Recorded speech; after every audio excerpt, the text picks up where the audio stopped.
घटना है और इसका हम लोग पुरजोर विरोध करते हैं। और हम बस ज़्यादा तो नहीं बोलेंगे, मगर इतना ज़रूर बोलेंगे, जो भी दोषी है, चाहे कोई भी हो, किसी का नाम आ रहा हो नहीं आ रहा हो, उससे कोई मतलब नहीं है। जो दोषी है उसको कड़ी सज़ा मिलनी चाहिए। और मैं मांग करता हूं कि उसकी जांच सीआईडी सीबीआई से हो, ताकि सच्चाई उजागर हो सके कि वहाँ असल में हुआ क्या। बहुत लोग बोले कि 100 राउंड गोली चली, तो वहाँ तो हमको मालूम चला कि खोखा भी बरामद नहीं हुआ। अब पता नहीं वहाँ क्या हुआ है। और हम लोग के समाज को तोड़ने मोड़ने का जो काम कर रहे हैं, ये चलने नहीं देंगे, हम लोग तो नहीं चलने देंगे। और हम लोग से जो बन पड़ेगा, पीड़ित परिवार जो भी है, उनको मदद जितना बन पड़ेगा हम लोग करेंगे ही। और एक चीज़ हम ज़रूर कहेंगे कि भाई मांझी जी से हम मांग करते हैं कि भाई ये जो जांच सीआईडी है, सरकार में है, केंद्र सरकार में भी है, बिहार सरकार में भी है, तो सीबीआई से जांच करवाएं। क्योंकि आपस में लड़ाने का काम सब लोग बंद कर दें, क्योंकि हम लोग भाईचारा के ये हैं। और मांझी हो, चाहे डोम हो, चाहे भाई रविदास हो, रजक हो, चौधरी हो, पासवान हो, हम लोग सब एक हैं। और सब हम लोग SC ST के लोग हैं। और हम लोग का एकता में ही बल है, तो हम लोग को एकता तोड़ने का काम ना करें। अंग्रेज वाला रूप यहाँ मत अपनाएं भाई, कि फूट डालो और शासन करो। एकदम एक लाइन का बात है। हम मांझी जी को यही बोलेंगे कि भाई जिस समय वो मुख्यमंत्री थे, उनकी सरकार यहाँ थी, तो जितने भी SC ST के जो गांव हैं, आप देखिएगा बहुत गांव में, चाहे पासवान हो, चाहे कोई भी समाज हो, अपना SC ST का रजवार हो, चाहे जो हो, सबका भी झोंकी झोपड़ी का घर है। तो भाई उस समय क्यों नहीं पक्काकरण किए? इस तरह का घटना कोई नहीं करता। जब घर मेरा छत का रहेगा तो कौन जला देगा जी? अब भाई माटी का घर रहेगा तो स्वाभाविक है कि उसमें कोई ना कोई सिगरेटें पी के फेंक देगा, चाहे कुछ कर देगा। तो माने ये तो घटना विशेष करके तो वहाँ तो मांझी का ही घर जो जला है, हाँ मांझी का ही घर था। तो हाँ इस पे जो है कि मांझी जी को माने जो कमेंटमेंट आ रहा है, क्या लगता है कि मांझी जी को इसके पहले भी जा करके जो मांझी जिस परिस्थिति में था उसको उस तरह से व्यवस्था करनी? नहीं एकदम भाई, उन लोगों को भाई, जो हमारे लोग जले हैं, जिनके घर जलाया गया है, उनको तो व्यवस्था करनी चाहिए। अगर हमारी सरकार रहती तो हम लोग सारे व्यवस्था भी करते, समझ गए ना। अब सरकार भाई, केंद्र सरकार में मांझी जी हमारे हैं, बिहार सरकार में उनका बेटा मंत्री हैं संतोष जी, तो इन लोग को तो व्यवस्था करना चाहिए कि ताकि आने वाला समय में ऐसी घटना न घटे। इंदिरा आवास तो कम से कम मुहैया करा ही देना चाहिए सभी लोग को। वहीं नहीं हम बोल रहे हैं, पूरे बिहार में जहाँ भी SC ST के लोग हैं, सब जगह चिन्हित करके, एक एक गांव, एक एक ब्लॉक, एक एक पंचायत चिन्हित करके वहाँ भाई अब इंदिरा आवास का व्यवस्था करें, ताकि मने आए दिन घटना न घटे। हम तो भाई लगातार देखते रहते हैं कि हमेशा कुछ न कुछ हमारे समाज के साथ दुर्व्यवहार होते रहता है। कहीं बेटियों को जलाया जाता है, तो कहीं भाई बलात्कार करके मार दिया जाता है। ये तो हो ही रहा है आए दिन। और भाई अब तो विशेष हम क्या बोल सकते हैं, मांझी जी से विनती है कि भाई कम से कम ये घटना न घटे, तो इंदिरा आवास का व्यवस्था किया जाए। और भाई जांच एकदम मतलब कठोर तरीके से सीबीआई को आदेश देके, और दोनों हाँ बिल्कुल पक्ष और विपक्ष हाँ मिल करके इसकी जो है हाँ सतर्कता से हाँ हम यही कह, बस एक लाइन का बात यही है कि जो घटना किया हो, चाहे कोई रहे, उसको सज़ा मिलना चाहिए, चाहे जो भी रहे। हमको तो लग रहा है ये साजिश है, इसके पीछे बिल्कुल माने फुल प्रूफ षड्यंत्र है कि आपसी भाईचारा को तोड़ने का एकमात्र साजिश है। साजिश बोल रहे क्या, किस तरह के कोई साजिश है और कौन इस तरह की साजिश का अर्थ, हाँ बिल्कुल, इसका एकदम राजनीतिक साजिश है। मैं साजिश का मतलब है हुआ कि राजनीतिक साजिश। अब हम लोग भाई को लड़वाने का काम करते, उसमें भी राजनीति रहता है। तो भाई ये एकदम साजिश है, राजनीतिक साजिश है। कहीं ना कहीं कोई ना कोई का बहुत बड़ा दिमाग लगा हुआ है, बड़ा दिमाग, बड़ा माथा वाला दिमाग। अब इसके पीछे कौन है तो सीबीआई आएगा तब भी मालूम चलेगा भाई कि इसके पीछे कौन लोग हैं।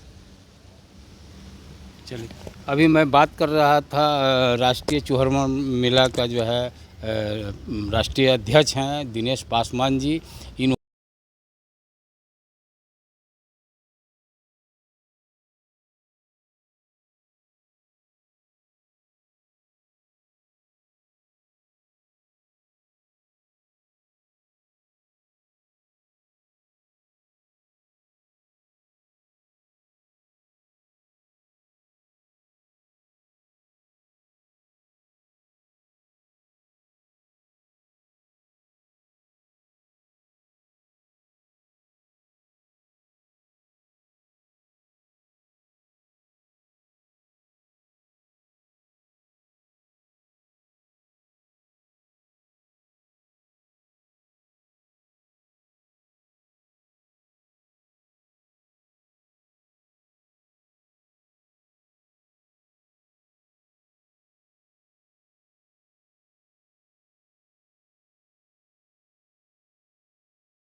घटना है इसका हम लोग पुरजोर विरोध करते हैं और हम बस ज़्यादा तो नहीं बोलेंगे मगर इतना ज़रूर बोलेंगे जो भी दोषी है चाहे कोई भी हो, किसी का नाम आ रहा हो नहीं आ रहा हो उससे कोई मतलब नहीं है। जो दोषी है उसको कड़ी सज़ा मिलनी चाहिए और मैं मांग करता हूं कि उसकी जांच सीआईडी सीबीआई से हो ताकि सच्चाई उजागर हो सके कि वहाँ असल में हुआ क्या।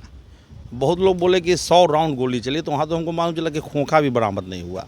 अब पता नहीं वहाँ क्या हुआ है और हम लोग के समाज को तोड़ने मोड़ने का जो काम कर रहे हैं ये चलने नहीं देंगे, हम लोग तो नहीं चलने देंगे। और हम लोग से जो बन पड़ेगा पीड़ित परिवार जो भी है उनको मदद जितना बन पड़ेगा हम लोग करेंगे ही।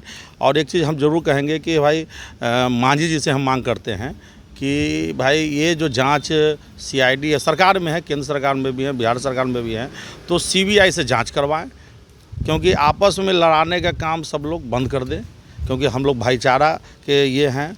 और मांझी हो चाहे डोम हो चाहे भाई रविदास हो, रजक हो, चौधरी हो, पासवान हो, हम लोग सब एक हैं और सब हम लोग SC ST के लोग हैं और हम लोग का एकता में ही बल है। तो हम लोग को एकता तोड़ने का काम ना करें, अंग्रेज वाला रूप यहाँ मत अपनाएं भाई कि फूट डालो और शासन करो। एकदम एक लाइन का बात है। हम मांझी जी को यही बोलेंगे कि भाई जिस समय वो मुख्यमंत्री थे उनकी सरकार यहाँ थी तो जितने भी SC ST के जो गांव हैं आप देखिएगा, बहुत गांव में चाहे पासवान हो चाहे कोई भी समाज हो, अपना SC ST का रजवार हो चाहे जो हो, सबका भी झोंकी झोपड़ी का घर है। तो भाई उस समय क्यों नहीं पक्काकरण किए? इस तरह का घटना कोई नहीं करता। जब घर मेरा छत का रहेगा तो कौन जला देगा जी? अब भाई माटी का घर रहेगा तो स्वाभाविक है कि उसमें कोई ना कोई सिगरेटें पी के फेंक देगा चाहे कुछ कर देगा।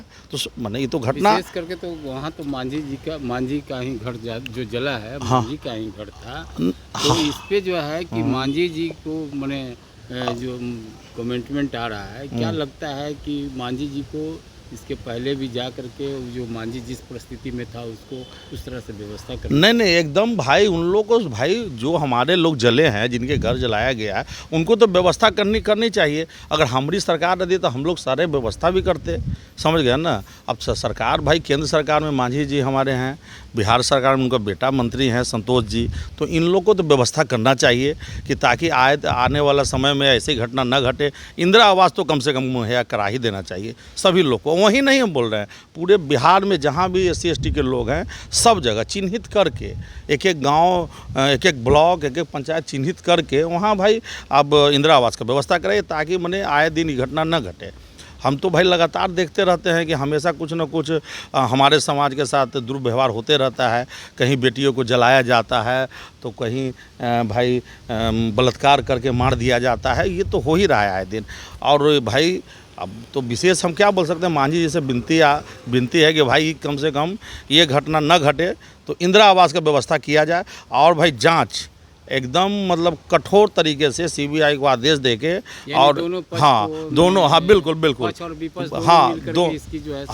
हाँ हम यही के बस एक लाइन का बात यही है कि जो घटना किया हो चाहे कोई रहे उसको सज़ा मिलना चाहिए, चाहे जो भी रहे। हमको तो लग रहा है ये साजिश है, इसके पीछे बिल्कुल माने फुल प्रूफ षड्यंत्र है कि आपसी भाईचारा को तोड़ने का एकमात्र साजिश है। बोल रहे क्या किस तरह का कोई साजिश है और कौन साजिश का अर्थ हाँ बिल्कुल इसका एकदम राजनीतिक साजिश है। मैं साजिश का मतलब है हुआ कि राजनीतिक साजिश।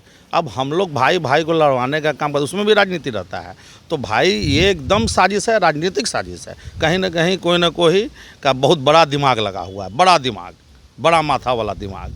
अब इसके पीछे कौन है तो सीबीआई आएगा तब भी मालूम चलेगा भाई कि इसके पीछे कौन लोग हैं। चलिए, अभी मैं बात कर रहा था राष्ट्रीय चौहरमा मेला का जो है राष्ट्रीय अध्यक्ष हैं दिनेश पासवान जी। इन्होंने माननीय मुख्यमंत्री जीतनराम मांझी से कहें कि यदि इस प्रकार की जो घटनाएं आए दिन होते रहती है इसके लेकर के मांझी जी को, जीतनराम मांझी को चाहिए कि वैसे दलित बस्तियों को चिन्हित कर करके उनके लिए आवास की पूर्णतः व्यवस्था करे। और चूँकि इस तरह के अप्रिय घटना दलितों के साथ ना हो, आप देखते रहिए। यदि वीडियो अच्छा लगता है तो लाइक कीजिए। नमस्कार, जय भीम। नमस्कार, मैं प्रदीप कुमार, आप देख रहे हैं सीमांचल एक्सप्रेस। अभी जो फ़िलहाल का जो अभी नवादा के जो घटनाएं हैं जिस तरह से महादलितों का घर जला दिया गया है, उसके लेकर के मैं अभी चौहरमल मेला के राष्ट्रीय अध्यक्ष और दिनेश पासवान जी से मैं बात करने जा रहा हूँ कि जो इस प्रकार के जो एक घटनाएं दलितों के प्रति हो रही है बिहार में, आप क्या कहना चाहेंगे? सबसे पहले आपको बहुत बहुत धन्यवाद सर। नमस्कार। ये जो नवादा में जिस प्रकार से वहाँ महादलितों की घर जला दिया है, उस पर आपको क्या कहना है? देखिए, नंबर वन बात कि महादलित शब्द नहीं होता है, ये हम लोग को आपस में तोड़ने वाला शब्द है, दलित और महादलित, ठीक है ना। एक तो दलित गाड़ी हुआ और ऊपर से आप महादलित कह रहे हैं। आप मीडिया के होके इस तरह का वर्सन नहीं बोलिए, हमको तो अच्छा नहीं लगा। हम लोग बाबा साहब के बनाए हुए SC ST OBC वाले लोग हैं। हमको इसलिए दलित का बोलना पड़ा है, महादलित। नहीं नहीं नहीं नहीं, ये नीतीश जी का, मांझी जी का, ये मांझी जी का कंसेप्ट है महादलित, ये आप जान लीजिए। ये हमारे आदरणीय जीतन राम मांझी जी जो बिहार के मुख्यमंत्री थे, इनको चाहिए था उसी समय महादलित शब्द को हटा देना। अरे भाई, महादलित कोई शब्द होता है? बाबा साहब बोले थे अनुसूचित जाति एवं जनजाति, समझे ना। तो हम लोग उसके लोग हैं, अनुसूचित जाति के लोग हैं, अनुसूचित जाति जनजाति के लोग हैं, तो महादलित शब्द नहीं होता। ये शब्द वापस लीजिए तभी कुछ बोलूँगा। अच्छा, नवादा की जो घटनाएं हाँ, घट रही है, और ये नवादा ही नहीं बल्कि बिहार में इस प्रकार के दलितों पर अक्सर कुछ न कुछ घटनाएं हो रही है, कुछ न मैंने घटनाएं हो रही है। और अभी खास करके अभी बहुत ही ज़्यादा चर्चित में आया है नवादा की घटना, इस पर आपको क्या कहना है? देखिए, नवादा वाला घटना के बारे में तो हम लोग भी सुने, जो जानकारियाँ हम लोग को मिली,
घटना